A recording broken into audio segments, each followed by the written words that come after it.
नाज़रीन, मैं हूं मलिक ज़हीर बाबर। आज की वीडियो ब्लॉग में हम उस बम धमाके का जिक्र करेंगे जो नई दिल्ली में इसराइली सफारत खाने के करीब हुआ। ये बम धमाका क्यों हुआ, मोसाद इसका इल्ज़ाम किस पर धर रही है, इसके अलावा जो ख़ुद मोदी सरकार है वो इस मामले को किस अंदाज में देख रही है और मजमूई तौर पर खित्ते पर यह वाक़या किस तरह असरअंदाज होना जा रहा है, इस पर बात करेंगे। नई दिल्ली में महज 50 मीटर के फासले पर बम धमाका हुआ हाल ही में, जिसमें गाड़ियों के शीशे टूटे, दीगर इमलाक को नुकसान पहुंचा, मगर कोई जानी नुकसान नहीं हुआ। इस बम धमाके के बाद इसराइल के जो वहाँ पर नई दिल्ली में सफ़ीर हैं रोन माल्का, उनकी भी स्टेटमेंट आई और उनका ये कहना था कि वो इस किस्म की कार्रवाई के लिए तैयार थे और पहले से हाई अलर्ट थे, लिहाजा उनके लिए ये कोई हैरानगी की बात नहीं। दूसरी जानब जो भारतीय मीडिया है, जो ज़िम्मेदार भारतीय मीडिया है, जो प्रोमिनेंट भारतीय मीडिया है, उसने इस कार्रवाई का ज़िम्मेदार ईरान को करार दिया है। ये खबरें भी गर्दिश कर रही हैं कि इस कार्रवाई के पास ही, यानी कि जहाँ पर बम धमाका हुआ है वहीं पर एक ख़त पड़ा मिला है जिसमें ये कहा गया है कि ये कार्रवाई महज एक टेलर है और आने वाले दिनों में मज़ीद ऐसी कार्रवाइयाँ सामने आएंगी या की जाएंगी। इस ख़त में जो ईरानी जनरल है कासिम सुलेमानी और जो ईरान के आइटमी प्रोग्राम के मेमार जो कहे जाते थे मोहसिन फ़खरज़ादा, उनको शहीद करार दिया गया है और ये कहा गया है कि उनका हम बदला लेंगे। जो मोसाद है वो इस तमाम वाक़े की कार्रवाई की जो तहकीक कर रही है और जो भारतीय जो हुकाम है उन्होंने भी इस बात की तस्दीक की है कि मोसाद के लोग यहाँ पर मौजूद हैं, नई दिल्ली में मौजूद हैं और वो इस वाक़े की तहकीकात कर रहे हैं। इब्तदाई तौर पर CCTV फुटेज के ज़रिए उस टैक्सी ड्राइवर का पता मालूम किया गया है, उससे बाज़पुस की है जिसने 2 मशकूक लोगों को बम धमाके से चंद लम्हे कबल वहाँ उतारा था और उसके बाद वो गायब हो गया था। टैक्सी ड्राइवर का पता चल गया, उन 2 लोगों का पता किया जा रहा है जो बकौल भारतीय हुकाम के वो मशकूक हैं। इसके बाद ये भी जो भारतीय हुकाम है उनका ये कहना है कि वो 1 माह ईरान से 1 माह के अंदर अंदर जो लोग भारत में आए हैं उनके हवाले से जो तहकीक कर रहे हैं उनको ट्रेस करने की कोशिश की जा रही है और उनका पता मालूम करने की कोशिश की जा रही है। नाज़रीन, जो ये कार्रवाई है यानी कि इसराइली सफारतकार को या इसराइली जो एम्बेसी है या इसराइल से मुतल्लिक जो तंसीबात है उसको निशाना बनाना ये पहला वाक़या नहीं है भारत में। 2012 में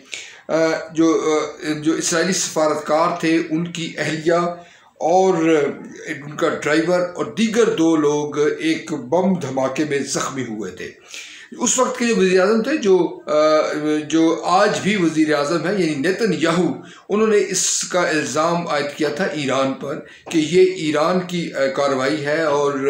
दरअसल ईरान ने ही जो इसराइल के जो सफारतकार थे भारत के अंदर मौजूद थे उनकी अहलिया को निशाना बनाया है। उसी दिन एक ये वाक़े अहमियत का हामिल यूँ भी है कि उसी दिन साबिक सोवियत यूनियन रियासत जॉर्जिया में इसराइल के सफारतकार की कार के करीब से बम बरामद किया गया। खुशकिस्मती के साथ वो बम नहीं फटा। दूसरे दिन जो दिलचस्प हुआ या इसमें जो अहम हुआ वो ये हुआ कि थाईलैंड में 3 जो ईरानी थे उनके घरों को निशाना बनाया गया या ख़ुद वो निशाना बने और वो बम धमाके में 3 ईरानी थाईलैंड में उससे अगले ही रोज़ मारे गए। यूँ नाज़रीन, जो भारतीय मीडिया है, भारतीय जो सफारतकार हैं वो इस बात का ख़दशा ज़ाहिर कर रहे हैं कि एक बार फिर इसराइल और जो ईरान की जो कशीदगी है वो असर कर रही है या वो उससे मुतल्लिक वाक़यात रोनुमा होंगे भारत की सरज़मीन पर, यानी कि इसराइल और ईरान की जो लड़ाई का मैदान है वो अब भारत भी बनने जा रहा है और जिस पर जो भारतीय हुकूमत है वो तशवीश का इजहार कर रही है। ये भी तज्ज़ियाकार निगार कह रहे हैं कि अगर ये ऐसा होता है और ईरान ही वाकई इस कार्रवाई में मुलविस है, तो भारत और ईरान के जो ताल्लुकात है, जिनमें पहले से ही कशीदगी है, जो पहले ही बेहतर अंदाज में आगे नहीं बढ़ रहे, उनको मज़ीद नुकसान पहुंच सकता है, मज़ीद मसाइल पैदा हो सकते हैं। यहाँ पर एक जो अहम बात है, जो अहम पेशरफ्त ये भी सामने आई कि जैश-उल-हिंद नामी एक तंजीम ने, जब ये कार्रवाई हुई, बम धमाका हुआ, उसके फ़ौरन बाद टेलीग्राम के ज़रिए जैश-उल-हिंद ने नामी तंजीम ने ये बात तस्लीम की कि ये कार्रवाई उन्होंने की है। मगर इसमें का जिस पैगाम का उनकी जो ज़िम्मेदारी कबूल करने में जो अहम नुक्ता था वो ये था कि उन्होंने इसमें इसराइल का जिक्र नहीं किया, बल्कि उन्होंने ये कहा कि उनकी जो जदोजहद है या उनकी जो कार्रवाइयाँ हैं वो भारत से बदला लेने के लिए हैं और वो जारी वो सारी रहेंगी। दूसरी तरफ इसकी ज़िम्मेदारी जो हुकाम है, जो भारतीय हुकाम है, वो इस तंजीम के बयान को या उसकी जो ज़िम्मेदारी कबूल करने की बात को संजीदगी के साथ नहीं ले रहे। उनका जो ज़्यादा फोकस है जो नई दिल्ली सरकार का, मोदी सरकार का, वो ईरान के हवाले से है, ईरान से मुतल्लिका लोगों के हवाले से है, और उनका ये ख़दशा है, वो इस बात का इजहार भी कर रहे हैं कि दरअसल इस कार्रवाई में ईरान मुलविस हो सकता है।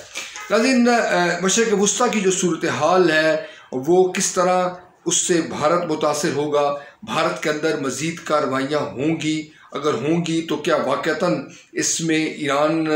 ही मुलविस है या कि ईरान का नाम लेकर कोई दूसरा मुल्क है जो इस खेल में शामिल है और वो कोशिश कर रहा है कि ईरान और भारत के जो ताल्लुकात हैं वो ख़राबी की जानिब जाए, इसराइल जो भारत के अंदर इनसिक्योर फील करे और दोनों मुल्कों के जो ताल्लुकात में, यानी भारत और इसराइल के जो ताल्लुकात हैं उनमें भी कशीदगी पैदा हो। इस वक्त जो सूरत हाल है वो इसराइल और जो ईरान के ताल्लुकात के दरमियान जो तनाव है वो अब किससे ढका छुपा नहीं है। इसराइली फ़ौज के सरबराह बरमला तौर पर ये कह चुके हैं तेल अवीव में यूनिवर्सिटी से खिताब करते हुए कि वो ईरान पर हमला करने के हवाले से मज़ीद मंसूबे बना रहे हैं, और उन्होंने ये भी कहा कि जो नई इंतज़ामिया है अमेरिका की, सदर जो बाइडन की शक्ल में जो सदर आए हैं, अगर वो ईरान के साथ 2015 का जो माहिदा था उसकी तौसीक करते हैं या मज़ीद कोई रिलैक्सेशन देते हैं तो इससे उनको कोई फ़र्क नहीं पड़ेगा। वो अपनी जो हिकमत अमली है या अपनी जो ईरान के ख़िलाफ़ जो इक़दामात उठाने हैं या जो तैयारी करनी है वो सिलसिला जारी और सारी रहेगा। नाज़रीन, ये जो वाक़या हुआ है और ये जो तनाव की जो सूरत हाल पैदा हुई है नई दिल्ली में जो ब्लास्ट हुआ है, ये अब नया पैगाम दिया गया है अमेरिकी सदर को, और अमेरिकी सदर को इस बात का इशारा दिया गया है, अमेरिकी सदर को ये पैगाम दिया जा रहा है कि इसराइल और ईरान के दरमियान जो ताल्लुकात हैं वो बेहतर नहीं हुए और दोनों मुल्क एक दूसरे के ख़िलाफ़ सफ़ारा हैं जो किसी भी वक्त किसी भी शक्ल में तसादम हो सकता है। ईरान बरमला तौर पर ये कह रहा है कि वो किसी तौर पर पीछे नहीं हटेगा और वो तमाम वो इक़दामात उठाएगा जो उसके दिफा के लिए ज़रूरी है।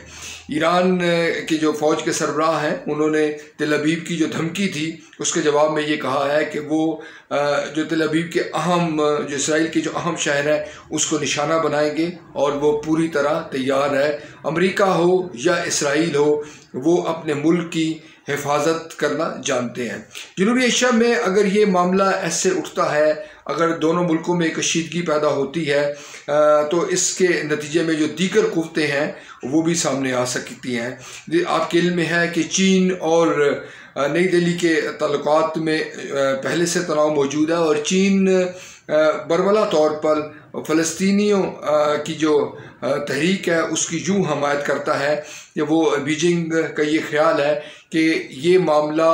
बातचीत के ज़रिए हल होना चाहिए और दोनों मुल्कों जो फ़लस्तीन और इसराइल के दरमियान मुज़ाकरात के नतीजे में इस तस्वीर का हल होना नागुज़ीर है। यानी यूँ कहा जा सकता है कि चीन की जो हिकमत अमली है मसला फ़लस्तीन के हवाले से वो फ़लस्तीनियों के जो मौक़िफ़ है उसके ज़्यादा करीब है, और जो इसराइल का जो नैरेटिव है, जो अमेरिका का जो नैरेटिव है, उससे दूर है। मोदी सरकार चूँकि इसराइल के करीब है और नरेंद्र मोदी बरमला तौर पर जो फ़लस्तीनियों की जो तहरीक है उससे अब पीछे उठे हैं। भारत की ये रवायत रही है कि भारत फ़लस्तीनियों के मसला फ़लस्तीन की हमायत करता रहा है, मगर मोदी सरकार को ये क्रेडिट दिया जाता है कि मोदी सरकार ने विड्रॉ की है फ़लस्तीनियों से भारत की हमायत, और अब वो इसराइल की हाँ में हाँ मिला रहा है। नाज़रीन, पाकिस्तान के हवाले से पाकिस्तान इस मामले से यूँ आइसोलेट है कि पाकिस्तान का इन तमाम वाक़यात से कोई ताल्लुक़ नहीं है। अगरचा भारतीय मीडिया में ऐसे हॉक्स मौजूद हैं, भारतीय मीडिया में एक काबिल ज़िक्र ऐसा हिस्सा मौजूद है जो तमाम तर इल्ज़ाम पाकिस्तान पर आयद करता है, तमाम ख़राबियों की ज़िम्मेदारी पाकिस्तान पर डालता है। अब तक ऐसा कुछ नहीं हो सका और फोकस किया जा रहा है ईरान पर। उसकी वजह बज़ाहिर कुछ लोगों के नज़दीक ये हो सकती है कि ख़ुद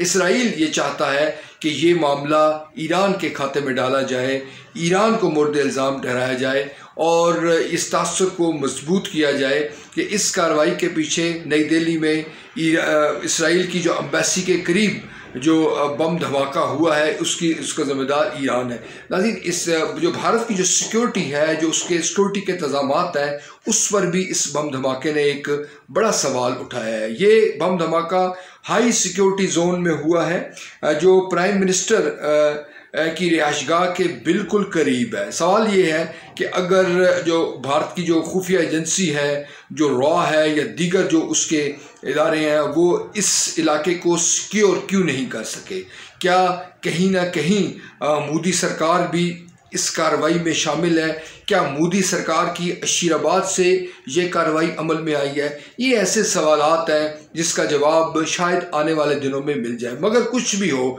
ये बात एक तय है कि मोदी सरकार ने एक बार फिर ईरान से हटकर इसराइल के साथ जो ताल्लुकात है उसको तरजीह दी है। उसकी वजह ये भी हो सकती है कि बीजिंग और तेहरान के दरमियान एक बड़ा तिजारती मुआहदा हुआ है और चाबहार के हवाले से चीनी क़यादत ने अपने अज़्म का इजहार किया है कि वो इसको डेवलप करने के लिए फ़ंड भी मुख्तस करेगी और दीगर जो सहूलियात है वो भी ईरान को फराहम करेगी। जो नई सफ़बंदी जनूबी एशिया में हो रही है, इसमें चीन और भारत की जो कशीदगी है वो फैक्टर भी बड़ा अहम है। तमाम जो वाक़यात हैं एक दूसरे के साथ लिंक है, मगर ये जो नया पहलू आया है कि क्या भारत की जो सरज़मीन है वो इसराइल और ईरान के दरमियान जो तसादुम के लिए मैदान जंग बन रहा है, ये एक बड़ी पेशरफ्त है। और इस तासुर को या इस हकीकत को से किस तरह से नई दिल्ली, इसराइल या ईरान इस तासुर को रद्द करते हैं या इसको तस्लीम करते हैं, ये आने वाले चंद दिनों में या चंद महीनों में ये मामलात क्लियर होते नज़र आ रहे हैं।